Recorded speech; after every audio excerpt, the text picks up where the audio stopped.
So let's gear up and start with the first section, which is real-time analytics. So the question is that why should we focus on real-time analytics when we are already having batch insights? Well, traditional batch analytics works on historical data that can be months or even years old. So if we see in the right of the graph, we see that the value of data to decision making decreases exponentially with time. Hence, in the case of historical data or batch analytics, we loses the data value. Whereas on the left-hand side are the real-time applications for which value of data to decision making is higher. Because in real-time analytics, the insights are provided quickly with the data as it is moving. So the data can be analyzed as soon as it becomes available. And this is the reason why business has started knowing the importance of real-time analytics. And as per a survey, the market of real-time analytics is expected to grow at a CAGR of 33% by year 2022, and expected to hit the market size of $16 billion. Now, when we talk about real-time analytics, the important term to note is the latency or response time, which is calculated when the data enters the system to the end when we get the final output. Based on the latency or response time, there is a diversity in real-time applications. On the left-hand side, we have hard real-time that requires response time to in less than a microsecond, such as we use these in high-frequency tradings. We are not targeting this area. Neither we are targeting the area on the extreme right, because it can be handled by the standard software-based setups. The area which we are focused is in the middle. That includes regular trading, fraud prevention, and edge computing. Regular trading has a requirement to respond in less than 100 microseconds, such as financial institutions required to compute risk assessments by seeing the fluctuation in stock market in real time. In fraud prevention, machine-driven algorithms try to find suspicious patterns in data to validate or invalidate transactions, such as credit card frauds and debit card frauds. In edge computing, we analyze the data on the edge rather than moving it to the main cloud, and these systems are required to respond in tens of milliseconds. So these are the typical technical approach for handling real-time data, where we have one ingestion source. It can be either from web, IoT devices, or any other form. Then we have a streaming platform for handling these stream data, which feeds the result to the processing framework, where we can perform analytics such as ETL, extract, transform, load, or machine learning or deep learning inference. And the final data can be stored in databases for future references, or it can be used for generating alarms or creating reports. Now, the ingested data or the input data here can be in any format. It can be text, it can be video, or it can be speech. At Megh, we offer solution to handle video and text data, but in this session, we are going to focus only on video data. So now, as the world is becoming more visual, the images we are receiving is increasing day by day, whether it is from drones, from surveillance camera, or any other source. But having a huge amount of data is not enough.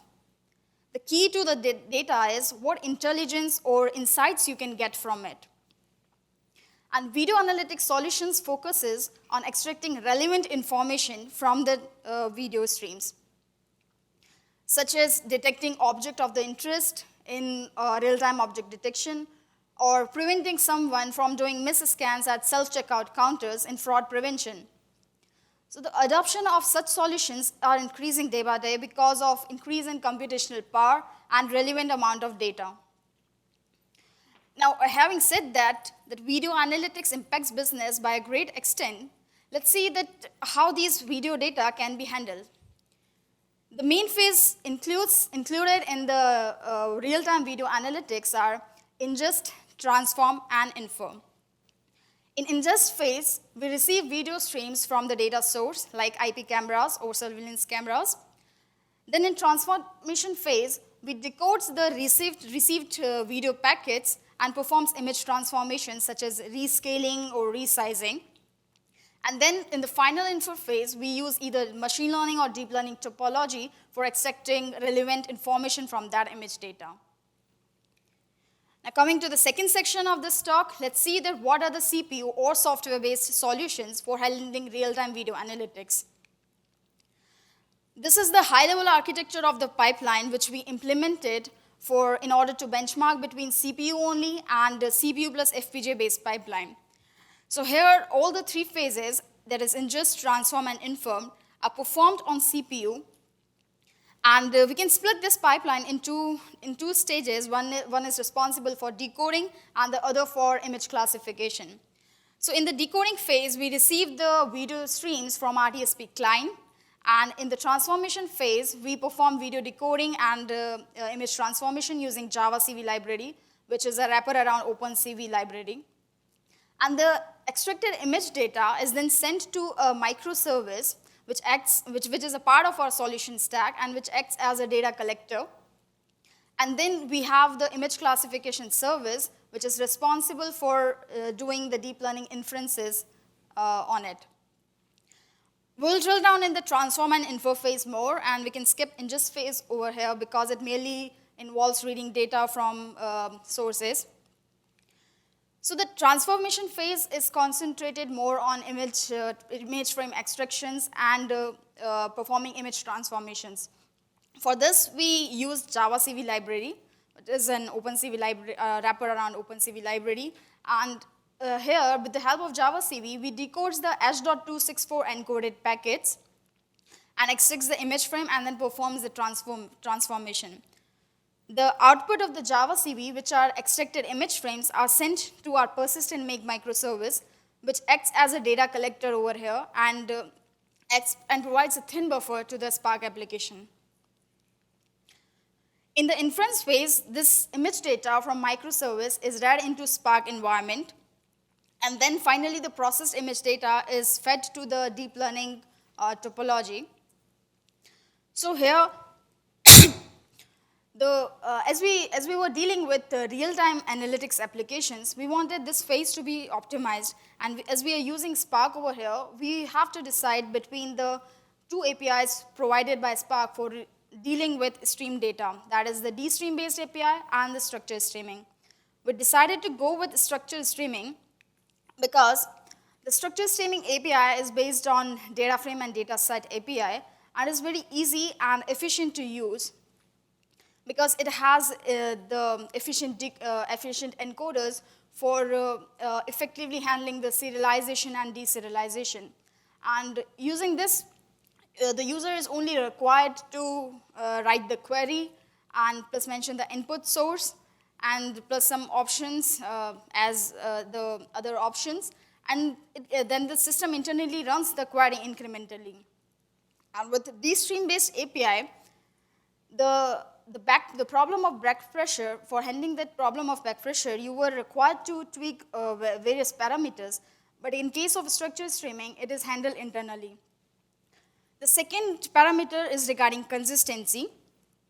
So as we are dealing with distributed design, the data is often processed on various worker nodes. So there is a high possibility that one worker node processes the data faster than the other worker node. So this results in non-desired output. But in case of structured streaming, the rows of the data frames are inconsistent with the read streams. But one problem with structured streaming was that it has support for limited data sources, such as sockets, Kafka, Flume. But in our case, as we were having our own data source that was persistent Megh microservice, we wanted Spark to read from this custom data source. And for this, we enabled custom connector for Spark. So for enabling custom connector for Spark, there are four main functions to be noted. One is data source reader, micro batch reader, plan input partitions, and input partition reader. Sorry. On the driver node, the micro batch reader defines a schema and decides the input partitions.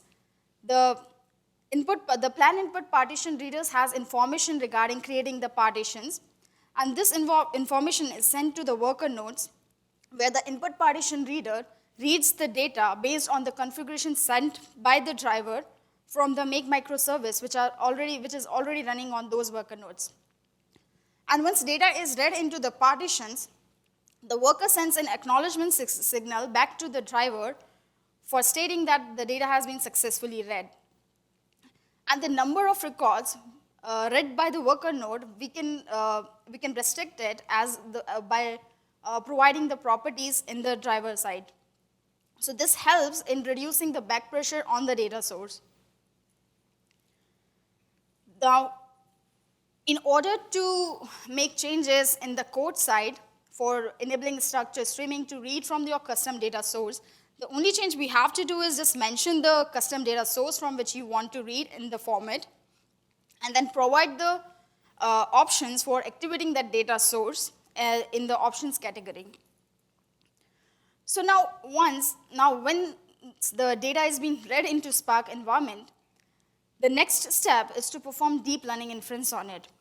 When we talk about deep learning or machine learning, we think of two phases, that is one training phase and inference phase.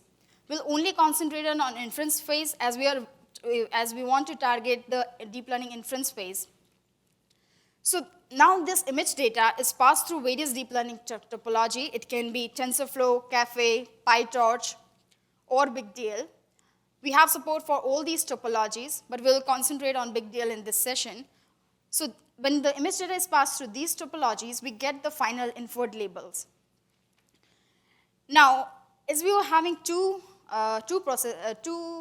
stages over here, one was for dealing with streaming, and the other dealing with the deep learning, we wanted to integrate these two. For this, we made use of Analytics Zoo library provided by Intel, which is the unified analytics library that connects data engineering with data science.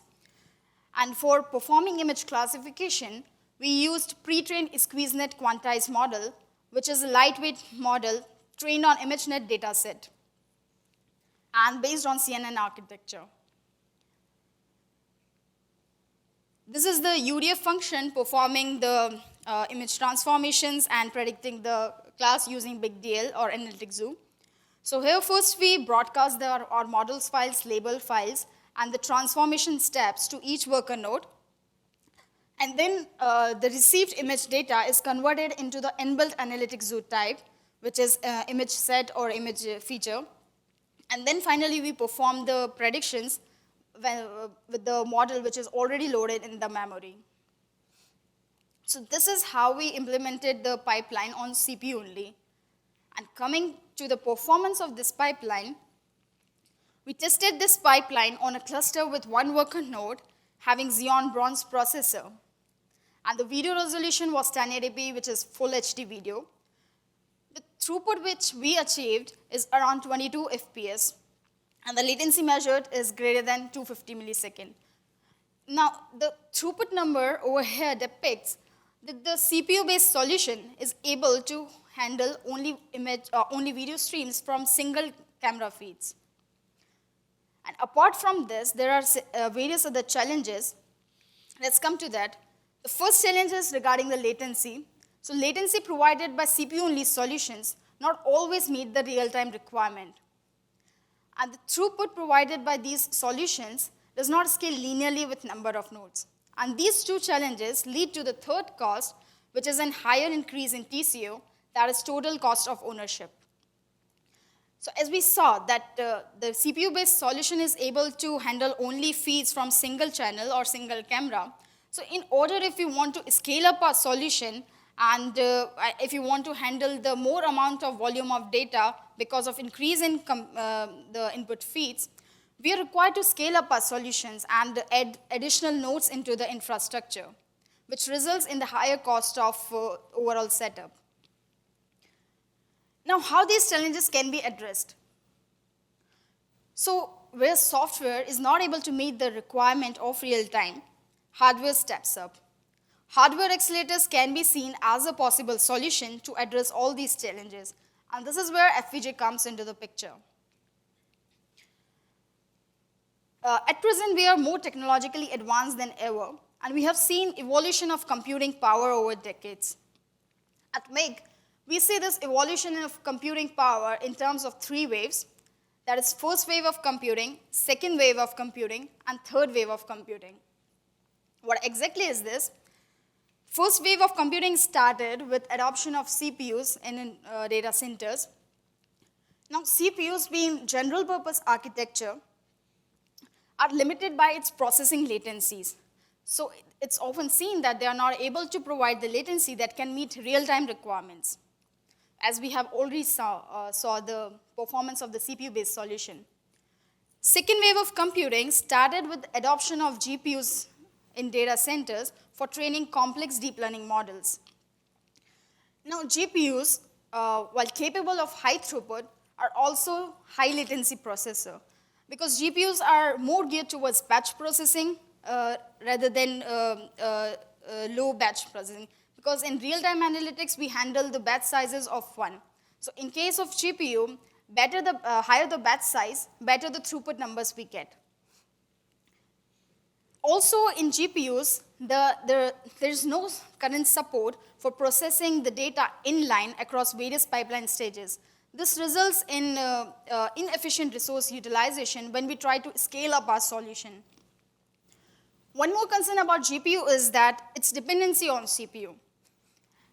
So if we have a powerful GPU in our infrastructure with a lackluster CPU, the CPU will slow down the GPU in some situations because the CPU might not be able to keep up with the GPU's power.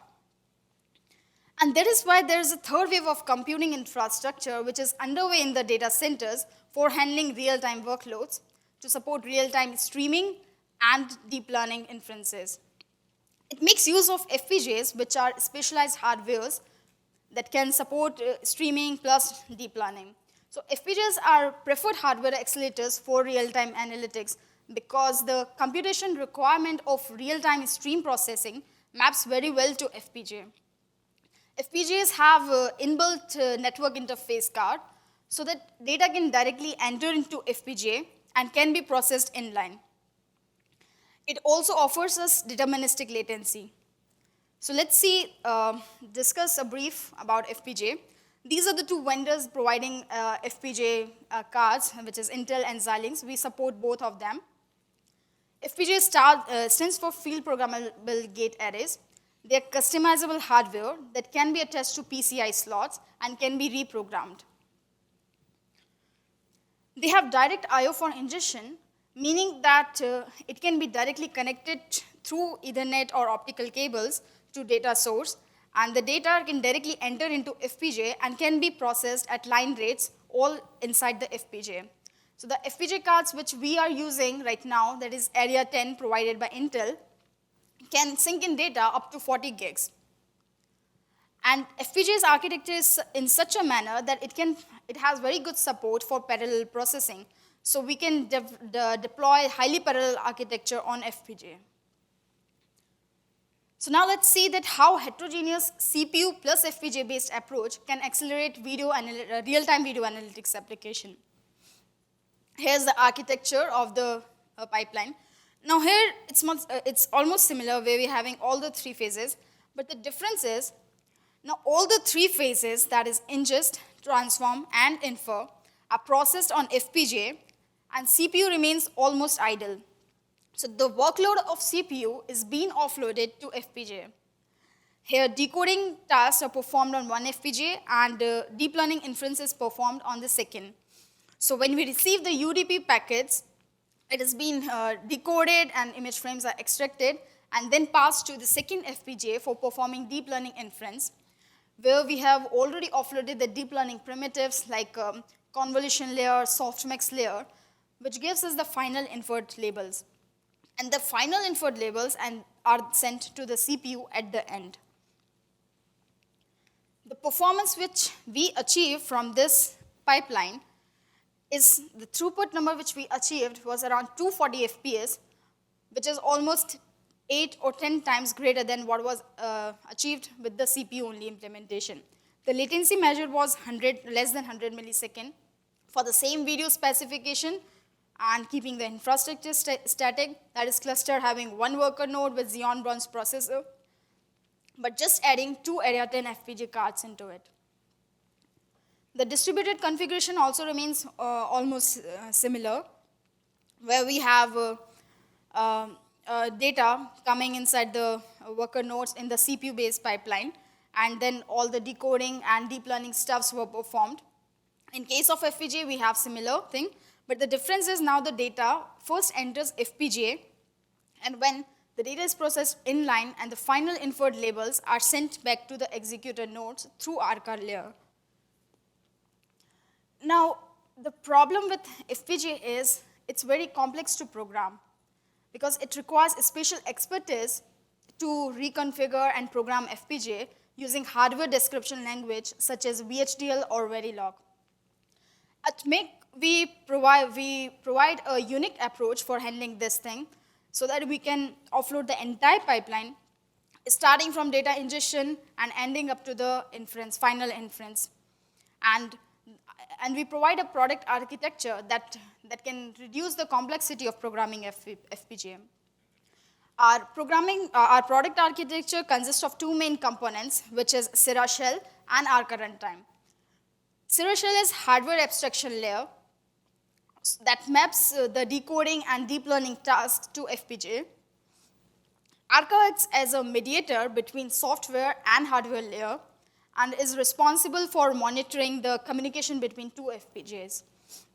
So in this way, a software developer or data scientist can easily offload their compute-intensive tasks to FPGA for getting acceleration.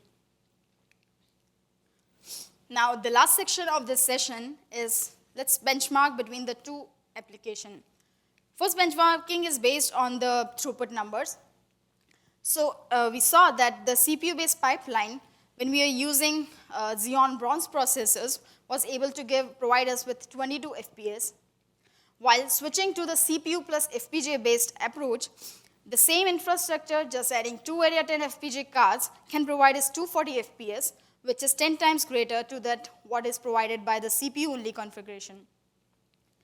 And from this data, we can see that if we are keeping our infrastructure static, that is a single node having Xeon Bronze processor, the CPU-based application is hardly able to keep up with the single camera feed, whereas adding the FPGA cards into it, we can handle up to eight channels or the feeds from 8 cameras.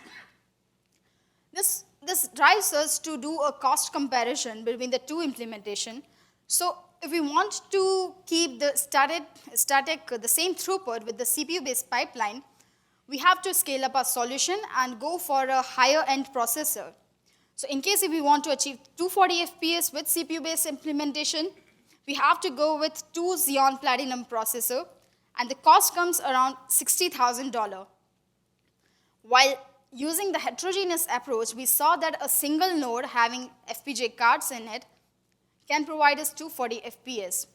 So for that setup, the cost is $16,000. So from the business perspective, the cost by using heterogeneous approach reduces by 3 times. Here's a small demo application depicting the performance in terms of throughput numbers between the CPU and CPU plus FPGA pipeline. So the CPU meter shows us around 22 FPS, whereas the CPU plus FPGA meter is showing us 240 FPS. So this is how we accelerate the real-time payload using heterogeneous CPU plus FPGA platform. To summarize the whole session, in the session we talked about real-time analytics and how to use structured streaming for handling real-time data and how to optimize structured streaming for reading from custom data source.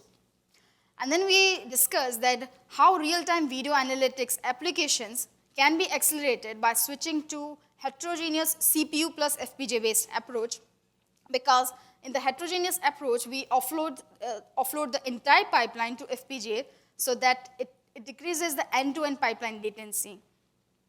And the cost of the overall setup also reduces drastically.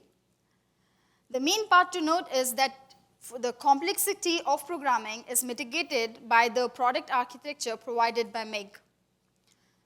So in case if you want to know more about FPGA or go through the white paper or product brief or want to know that how FPGAs can be used for accelerating real-time workloads, visit megh.com. And if you have any queries related to real-time analytics solutions, mail us, contact us by mailing at info@meghcomputing.com. And thank you once again for attending this session, and I would be happy to answer your queries if you have any. Thank you. Yeah, sure. Oh, sorry. Do you have any comparison results against GPU, like FPGA against GPU? I noticed you compared the CPU performance against CPU plus FPGA. Actually, not the performance numbers we are having right now, but we have used GPU and saw the challenges that when we try to scale up the GPU, because you cannot offload the entire pipeline to GPU, meaning that starting from the ingestion, because GPU don't have inbuilt network interface card. So the data first has to enter CPU and then come back to the GPU for decoding and resizing, and then again go to GPU and then come back to. So there is a lot of back data movement between CPU and GPU, where we have to compromise with latency.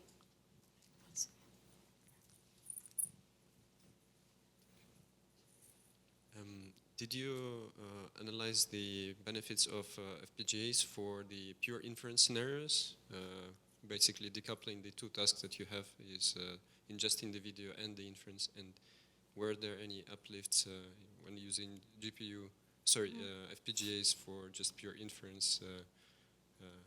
Okay. So you want to ask the specific areas like streaming, how it works for streaming and how it works for DL, or the entire pipeline? The question is more if you wouldn't have to, if you would decouple the ingestion part and just handle the input as already the decoded and processed image, would FPGA still make sense for just the inference? Actually, if we want to consider the whole pipeline, FPGA is very better for that. And if we are considering only the deep learning inference part, which you are saying that decoding happens somewhere else, and we handle the deep learning also, so FPGA proves better in that case also. And just I'm going out of context for some time, but I will relate it later. FPGA has been there for a long time. It is very dominant in industries like trading, high frequency trading, and defense sector, especially to target the real-time analytics concern. But nowadays it is getting popular for, especially as a deep learning accelerators, to accelerate deep learning pipelines. Because in deep learning, we have to load the weights into the memory. So in FPGA's architecture is in such kind that you can load those weights, deep learning models, into the FPGA, and it is highly parallel architecture, so it can easily read data from here and do the final processing. Thank you. Welcome. Thanks. It was a question about this learning, because I suppose that you learn the model outside of FPGA and you are loading pre-calculated weight to FPGA. Is it correct understanding? Yes, so we have, if you're working with a particular topology, so the weights will be loaded into the FPGA. So we offload all the primitives on the FPGA. Okay, thank you. Yeah.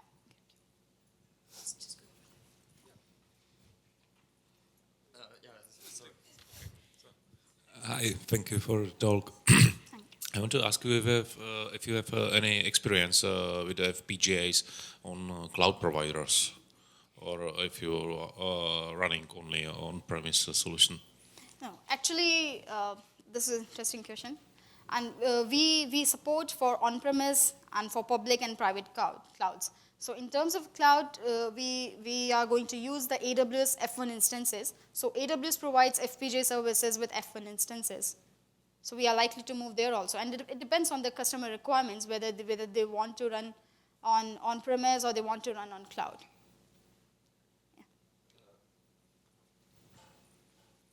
So is this just a few models that you support? And because I guess that when you synthesize on an FPGA, you have only a limited amount of synthesis and uploading, and then you read the weights from RAM or something, I guess. So you have, is there a limited set of models you can run, or could you create any type of model?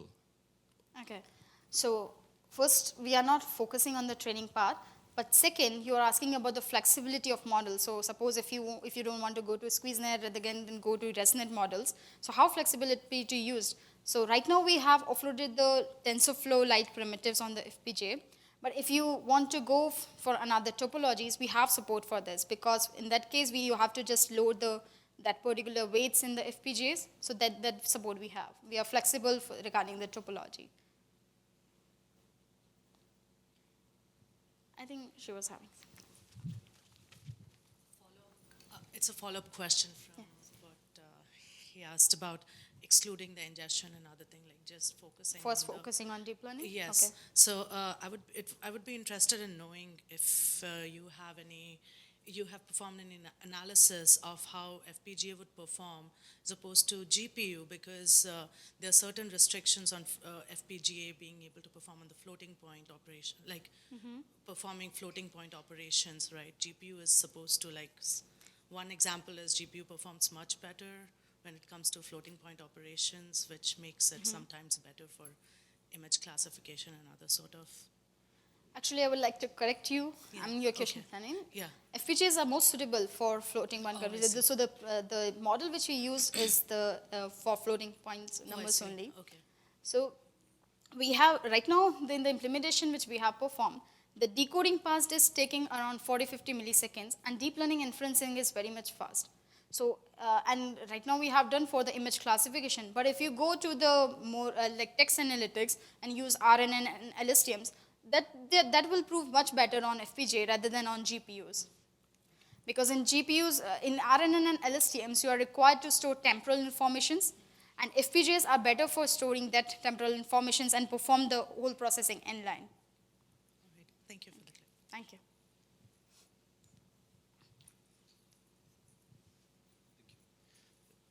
Follow-up question on how to launch the different model on the same infrastructure. So you mentioned that you offload TensorFlow Lite models to FPGAs. So is it some process that could be automated, and for instance you could imagine it being done on a continuous integration server, or it's some hand-tailored process that requires engineer to basically go through all the steps and produce the FPGA that would run specific model? No, actually, we provide this flexibility that if you are a software developer, so in the code side, you don't have to do any change. You have to just dynamically link to the libraries which we will be providing, and you can load the model over there. So, Okay. this was your question? Yes. So I guess the question really is, if you want to support another model, if you just train another image classification model, or for any other task, like what's the effort to melt it in this FPGA unit? So if you're going for the same image classification and some another model, we are flexible for that, because we have offloaded the primitives to the FPGA. So we are flexible for that. But suppose if your requirement considering like moving to something else which we don't have support, so we are looking to widen our area. But right now what we saw is mostly people are going with TensorFlow. So right now we have support for all the TensorFlow like models. Okay, so the FPGA come with some primitives that TensorFlow basically boils down to. Is that right? No, actually FPGA does not come. We have to code or program FPGA for that thing. But my question is, if this programming step is something that is automated based on the model graph, or for instance for TensorFlow? It's automated. Okay. So the software developer or the front-end people, they don't have to make any change. So Okay. they have to just provide that model, that this model should be offloaded to FPGA, and so that's set. Okay, thank you. Okay. Thank you.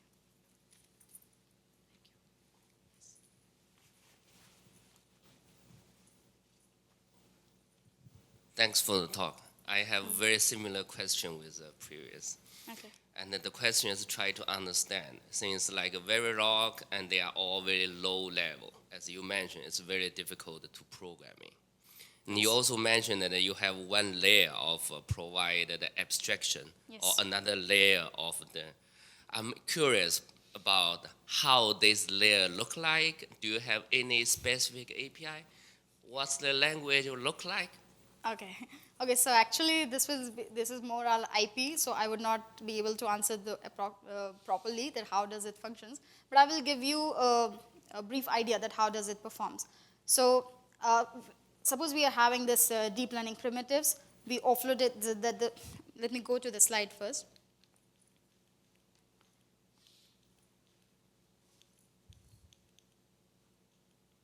So this is a product architecture. So this Sierra shell, what it has offloaded the video decoding primitives and plus the deep learning primitive.